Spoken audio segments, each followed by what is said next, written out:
գոյություն ունեն նաև թերապևտիկ հեքիաթներ մեծահասակների համար, որովհետև շատ դեպքերում, երբ որ մենք ունենում ենք խնդիր, այդ խնդրի ներսում գտնվելով, մեզ համար լուծումներն անհասանելի են թվում։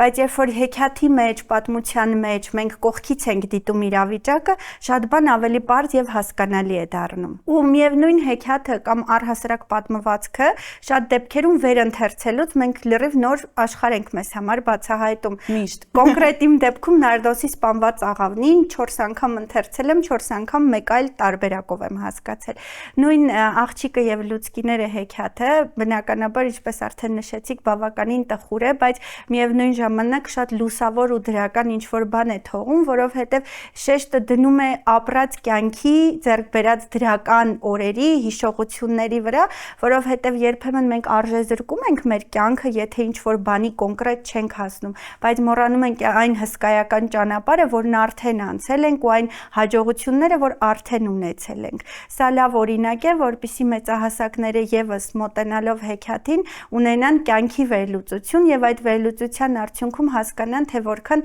դրական ձեռքբերումներ այնուամենայնիվ ունեն կյանքում։